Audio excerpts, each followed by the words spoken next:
Estamos de volta ao programa Nisto Cremos, as grandes verdades da Bíblia. O tema de hoje é o número 15 da nossa série sobre o batismo. E eu quero começar lendo um texto contundente da Palavra de Deus. Evangelho de Marcos, capítulo 16, uma declaração feita por Jesus, versos 15 e 16. E disse-lhes: Ide por todo o mundo e pregai o Evangelho a toda criatura. Quem crer e for batizado será salvo. Quem, porém, não crer será condenado. É por isso que o batismo cristão é considerado a porta de entrada para a igreja. É uma ordenança que tem a sua origem nos ensinos do Novo Testamento, com referências encontradas em várias passagens. Nós vamos analisar em nosso estudo a terminologia usada para o batismo no Novo Testamento, o batismo de Jesus, o significado do batismo cristão, qual a idade recomendada para o batismo.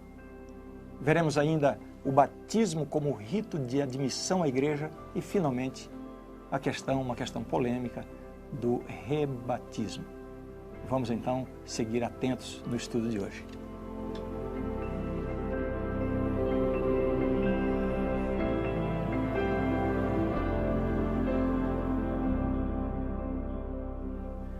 Nós vamos começar analisando a terminologia usada para batismo. Qual é a palavra grega do Novo Testamento que é traduzida para batismo? E essa compreensão vai nos ajudar a entender o significado do batismo. Vejamos aí. A palavra batizar e batismo vem da raiz grega baptizo, que significa imergir. Veja, a raiz baptizo é usada mais de 60 vezes para designar o batismo de pessoas por imersão para o arrependimento. O uso da palavra no Novo Testamento. 3 vezes esse termo se aplica à lavagem cerimonial judaica. 5 vezes se refere ao batismo do Espírito Santo, sem conotação de imersão física. 1 vez é usada em sentido figurado, no sentido de suportar, sofrer. E mais de 60 vezes essa palavra é usada para designar o batismo de pessoas por imersão. Assim, em tudo que vemos sobre o assunto na Bíblia, é incabível pensar no batismo bíblico que não seja por imersão total na água. Vamos ver o significado desse texto que está no livro de Romanos. O apóstolo Paulo diz o seguinte: Ou porventura ignorais que todos nós que fomos batizados em Cristo Jesus fomos batizados na sua morte? Fomos, pois, sepultados com ele na morte pelo batismo, para que, como Cristo foi ressuscitado dentre os mortos pela glória do Pai, assim também andemos nós em novidade de vida. Porque, se fomos unidos com ele na semelhança da sua morte, certamente o seremos também na semelhança da sua ressurreição. Romanos, capítulo 6, versos 3 a 5. Veja qual é a figura, a semelhança. Jesus morreu, foi sepultado, depois ele ressuscitou, saiu da sepultura. O batismo cristão faz esse simbolismo. A pessoa é simbolicamente sepultada em Cristo, por isso que isso precisa ser cumprido através da imersão completa na água, depois ressuscitada para uma nova vida em Cristo. Deu para entender? Vamos agora analisar um pouquinho sobre o batismo de Jesus. Esse evento extraordinário, o batismo do Filho de Deus, está relatado nos 4 evangelhos, Mateus, Marcos, Lucas e João. Mateus, Marcos e Lucas, os chamados evangelhos sinóticos, mencionam 3 incidentes no texto. Os céus se abriram, Jesus viu o Espírito Santo descendo como pomba e uma voz que foi ouvida do céu dizendo: Este é o meu Filho amado em quem me comprazo. Qual o significado do batismo de Jesus? Nenhum escritor do Novo Testamento vincula diretamente o batismo de Jesus ao batismo cristão, ao batismo dos cristãos. O de Jesus foi diferente em alguns aspectos e foi semelhante em outros. A grande semelhança é que o batismo de Jesus, a semelhança do batismo cristão prescrito na Bíblia, foi também por imersão. Jesus foi imerso nas águas do Rio Jordão. Agora podemos ver pelo menos duas diferenças. A primeira é que ele, Jesus, foi batizado como o Messias prometido. E os cristãos não são batizados com essa conotação. O batismo de Jesus foi predito profeticamente como o cumprimento da promessa da vinda do Messias, o ungido. E no batismo ele cumpre essa profecia que o apresenta como o ungido, salvador da humanidade. A outra diferença entre o batismo de Cristo e o batismo dos cristãos é que o dele, de Jesus, não teve nenhuma relação com arrependimento e confissão de pecados. Por quê? Porque Jesus não tinha pecado. Portanto, o seu batismo não teve esse significado. E qual é, então, o significado do batismo cristão? A comissão missionária dada por Jesus aos seus discípulos é fundamental para nós compreendermos o significado do batismo cristão. Vejamos essa comissão como está no Evangelho de São Mateus, capítulo 28. O significado do batismo, em primeiro lugar, é uma evidência pública do discipulado. O texto diz assim: Jesus, aproximando-se, falou-lhes, dizendo: toda a autoridade me foi dada no céu e na terra.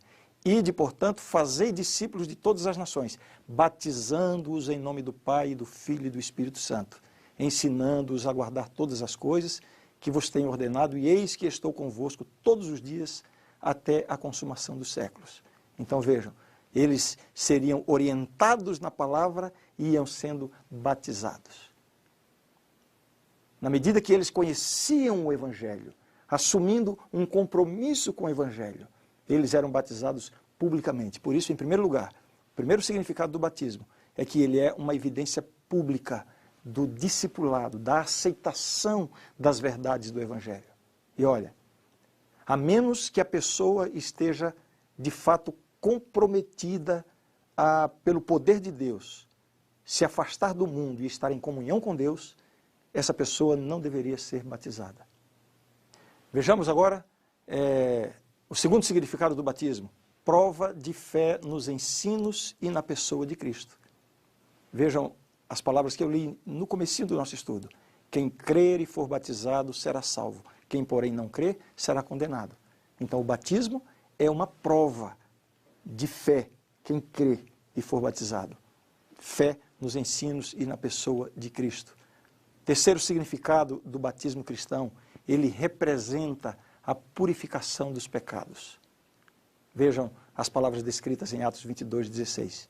E agora, por que te demoras? Levanta-te, recebe o batismo e lava os teus pecados, invocando o nome dele.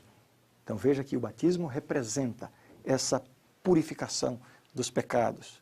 Ainda um outro significado do batismo cristão: ele significa morte para o pecado e uma nova vida com Deus. Vejam o texto de Romanos. Que diremos, pois?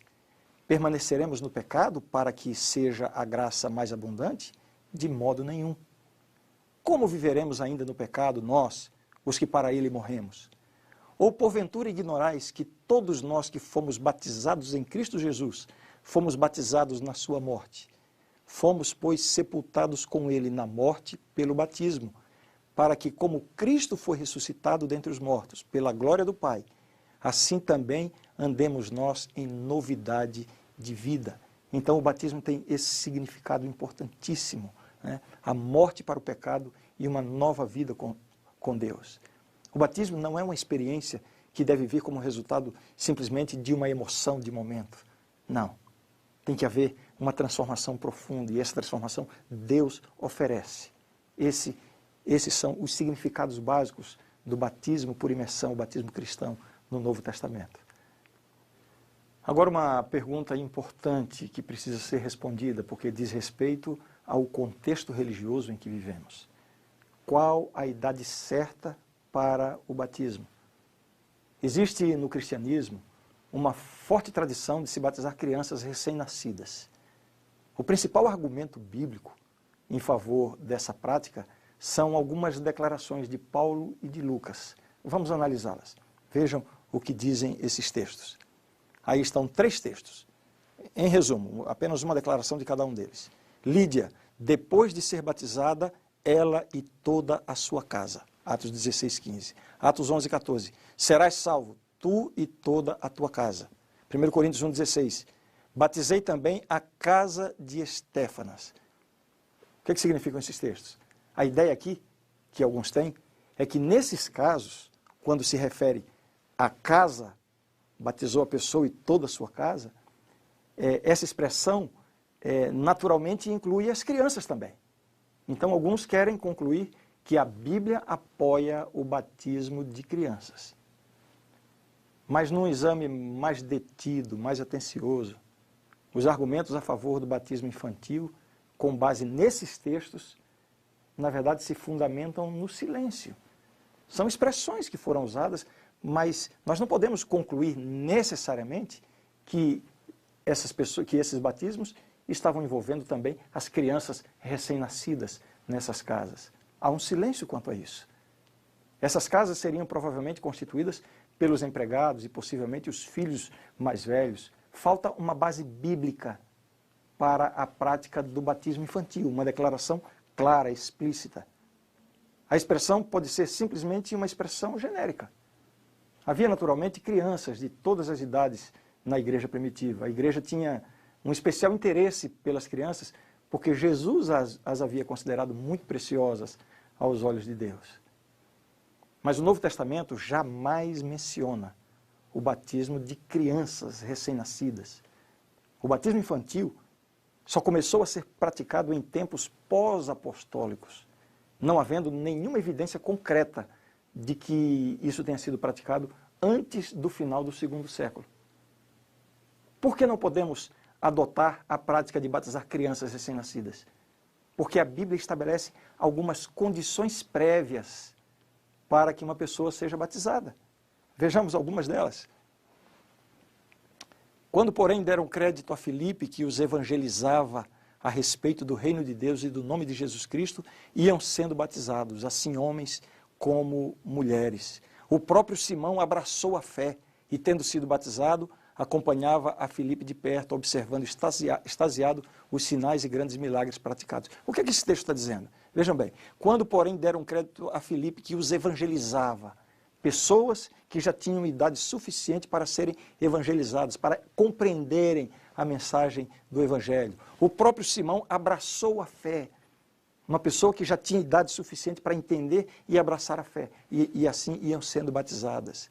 Então Filipe explicou, e começando por esta passagem da Escritura, anunciou-lhes a Jesus. Isso aqui denota claramente que se tratava de pessoas que tinham, no mínimo, uma idade de plena consciência e capacidade de compreensão, né? Então mandou parar o carro, ambos desceram a água e Filipe batizou o eunuco. Você vai encontrar essas passagens no capítulo 8 de Atos. São condições prévias para que uma pessoa possa ser batizada. Veja o que diz aí Atos 16, 30, 33. Depois, trazendo-os para fora, disse: Senhores, que devo fazer para que seja salvo? Responderam-lhe: crê no Senhor Jesus e serás salvo, tu e tua casa. E lhe pregaram a palavra de Deus e a todos os de sua casa. Naquela mesma hora da noite, cuidando deles, lavou-lhes os vergões dos açoites. A seguir, foi ele batizado e todos os seus.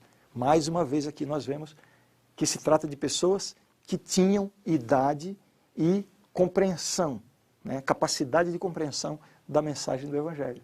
Inclusive quando se refere a todos os de sua casa, porque diz, e lhe pregaram a palavra de Deus e a todos os de sua casa. Não há aqui nenhuma brecha para imaginarmos que uma criança recém-nascida que porventura estivesse na casa, estivesse também recebendo a mensagem, compreendido, demonstrado fé e finalmente batizada, né? Mais um texto ainda diz o seguinte, o texto de São Marcos, que já lemos mais de uma vez: quem crê e for batizado será salvo. É isso que Jesus está dizendo. Quem crê e for batizado será salvo. O que é necessário, basicamente, antes do batismo? Crer. Então, esses textos deixam claro que a Bíblia, o Novo Testamento, não dá nenhum apoio para a prática tradicional de se batizar crianças recém-nascidas. Muito bem. O nosso próximo tópico agora sobre a questão do batismo trata sobre o batismo como um rito de admissão à igreja. Vejam o que diz esse texto. Atos capítulo 2. Então os que lhe aceitaram a palavra foram batizados, havendo um acréscimo naquele dia de quase 3.000 pessoas, etc, etc. Então as pessoas eram batizadas e com isso se dizia que elas eram acrescentadas à igreja. Como é que Deus acrescentava os que iam sendo salvos ao corpo da igreja? Exatamente através do batismo. Assim, os membros da igreja em crescimento recebiam esse status de membro do corpo de Cristo através do batismo.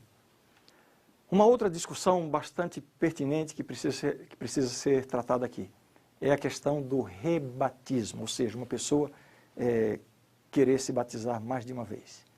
O que dizer de uma pessoa que já foi batizada por imersão e que por algumas razões deseja rebatizar-se? Ou porque se afastou da igreja e quer renovar a sua experiência com Deus, ou porque está vindo de uma outra denominação religiosa onde foi batizada, mas aqui, agora, nessa nova denominação, deseja também se sentir integrada e por isso pede para ser rebatizado. Como considerar essas questões?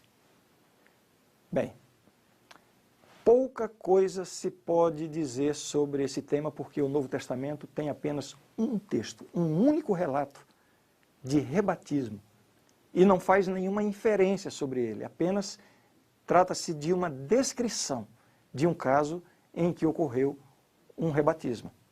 Você precisa ler esse texto comigo para ver a que conclusões nós podemos chegar. Atos capítulo 19. Aconteceu que, estando Apolo em Corinto, Paulo, tendo passado pelas regiões mais altas, chegou a Éfeso e, achando ali alguns discípulos, perguntou-lhes: recebestes porventura o Espírito Santo quando crestes? Ao que lhe responderam: pelo contrário, nem mesmo ouvimos que existe o Espírito Santo. Então Paulo perguntou: em que, pois, fostes batizados? Responderam: no batismo de João. Disse-lhes Paulo: João realizou o batismo de arrependimento, dizendo ao povo que cresce naquele que vinha depois dele, a saber, em Jesus. Eles, tendo ouvido isto, foram batizados em o nome do Senhor Jesus. E impondo-lhes Paulo as mãos, veio sobre eles o Espírito Santo, e tanto falavam em línguas como profetizavam. Eram ao todo uns 12 homens. Aqui está o único relato, a única referência bíblica a respeito de pessoas que foram rebatizadas. Alguns argumentam que eles tiveram que ser rebatizados porque tinham sido batizados no batismo de João e não no de Cristo. No entanto, há outros casos de pessoas na Bíblia, no Novo Testamento, que receberam o batismo de João e sobre os quais não há nenhuma menção de que tenham se rebatizado. Vou citar aqui alguns exemplos. Apolo, era ele instruído no caminho do Senhor e, sendo fervoroso de espírito, falava e ensinava com precisão a respeito de Jesus, conhecendo apenas o batismo de João.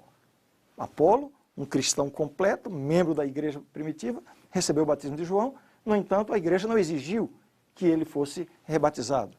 Temos ainda o caso de alguns apóstolos, e você pode ler depois com calma esse texto, São João, capítulo 1, versos 35 a 40. Enfim, quando então o rebatismo pode ser praticado? Bom, aprendemos uma coisa aqui. De certa forma, nós não podemos dizer assim, uma pessoa que já foi batizada, ela nunca poderá ser rebatizada. Não podemos dizer isso, porque acabamos de ver que na Bíblia há um caso assim. Né? A pergunta é, quando, em que circunstâncias o rebatismo pode ser praticado nos dias atuais, baseados naquilo que a Bíblia ensina? Em primeiro lugar, quando, ao ter sido batizada pela primeira vez, a pessoa não tinha conhecimento de elementos importantes da verdade. Esse foi o caso daqueles efésios rebatizados por Paulo. Faltava-lhes o conhecimento e a crença no Senhor Jesus e a presença do Espírito Santo. Outra razão para o rebatismo pode ser a apostasia. Aquele que violou abertamente a lei de Deus e teve o seu nome excluído da lista de membros da igreja, ele deve, pelo rebatismo, tornar a integrar o corpo de Cristo. Ao aceitar novamente a Cristo, reavivar a sua vida espiritual. Essa pessoa desejará representar a comunhão renovada com Jesus e também com a sua igreja. E isso deverá ser feito através do rebatismo. Eu trouxe aqui um pequeno parágrafo de um comentário bíblico sobre o assunto, que diz assim: quando uma pessoa foi batizada em Cristo, só deve pedir o rebatismo quando houver uma definida apostasia das crenças e padrões exigidos pela comunhão com Cristo. Ou seja, o mesmo motivo que levou a pessoa a se batizar pela primeira vez. A pessoa estava sem Deus, longe de Jesus, passa por uma experiência transformadora de conversão e então é batizada.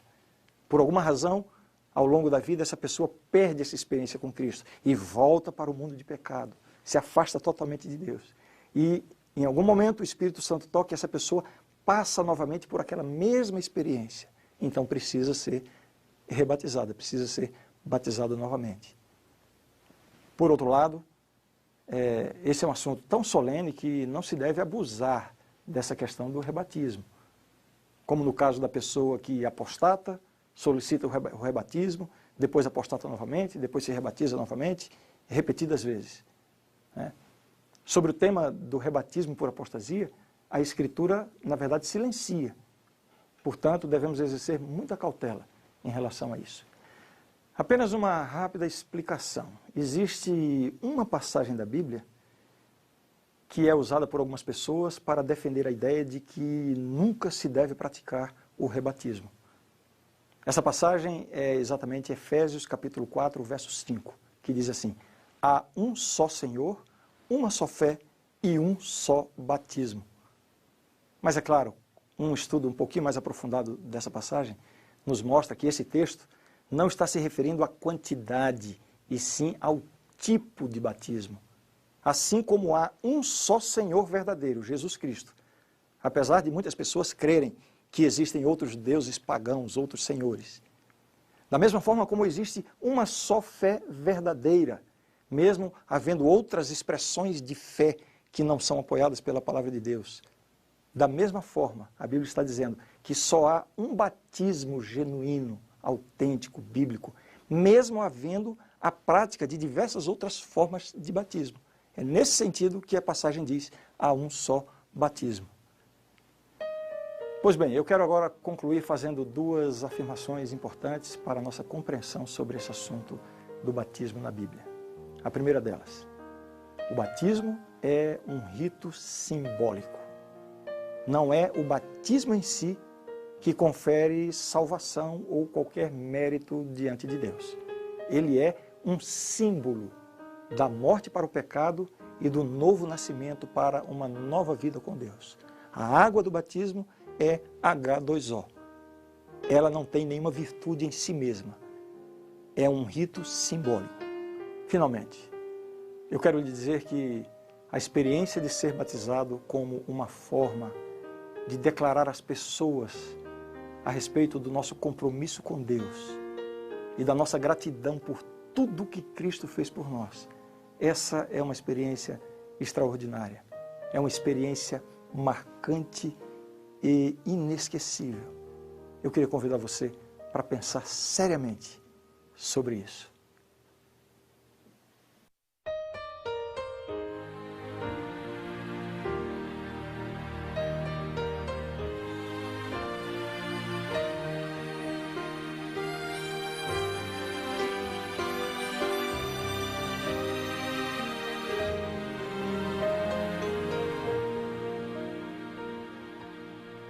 Por tantos lugares eu passei e dos teus milagres ouvi dizer, até que um dia te encontrei e em tua presença descansei.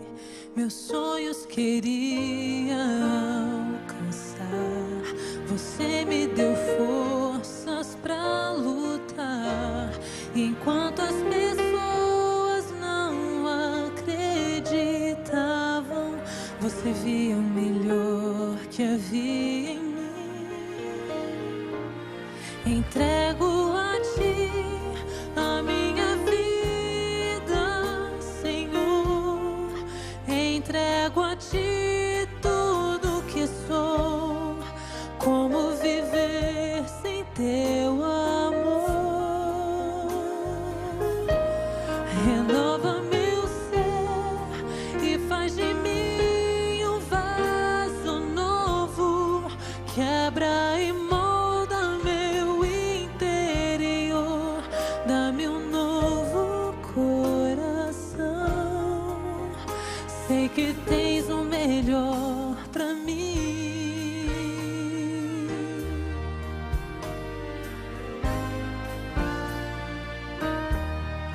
Eu te agradeço, meu Senhor, por tua bondade e teu favor.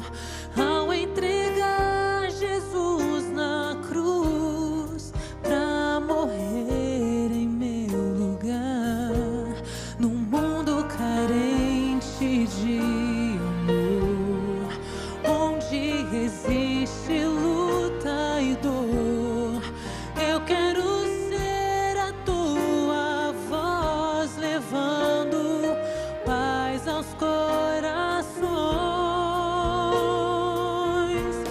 Entrego a ti a minha vida, Senhor. Entrego a ti tudo que sou. Como viver sem teu amor? Renova meu ser e faz de mim um vaso novo. Quebra e molda meu interior. Dá-me um novo coração. Sei que tens o melhor pra mim.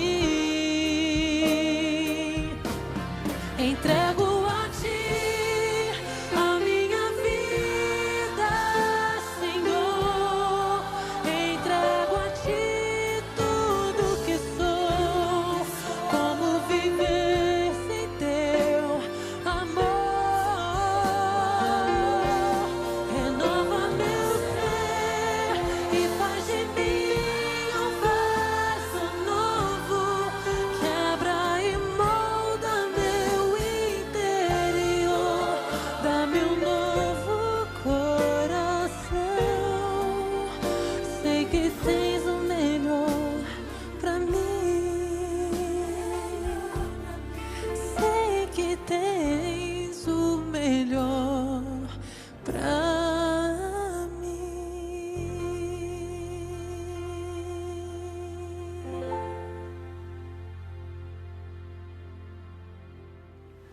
A grande verdade do estudo de hoje é esta.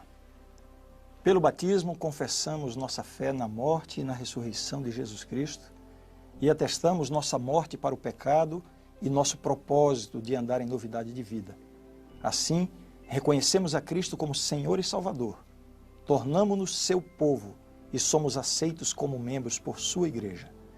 O batismo é um símbolo de nossa união com Cristo, do perdão de nossos pecados e de nosso recebimento do Espírito Santo. É por imersão na água e depende de uma afirmação de fé em Jesus e da evidência de arrependimento do pecado. Segue-se a instrução nas Escrituras Sagradas e a aceitação de seus ensinos. Esta é a verdade e eu creio nisto. Na próxima lição, nós vamos estudar sobre a ceia do Senhor, a cerimônia da comunhão. Qual o significado dessa cerimônia praticada pela maioria das igrejas cristãs? Quem pode e quem não pode participar? Essas e muitas outras perguntas serão respondidas pela Bíblia. Nos encontramos no nosso próximo estudo.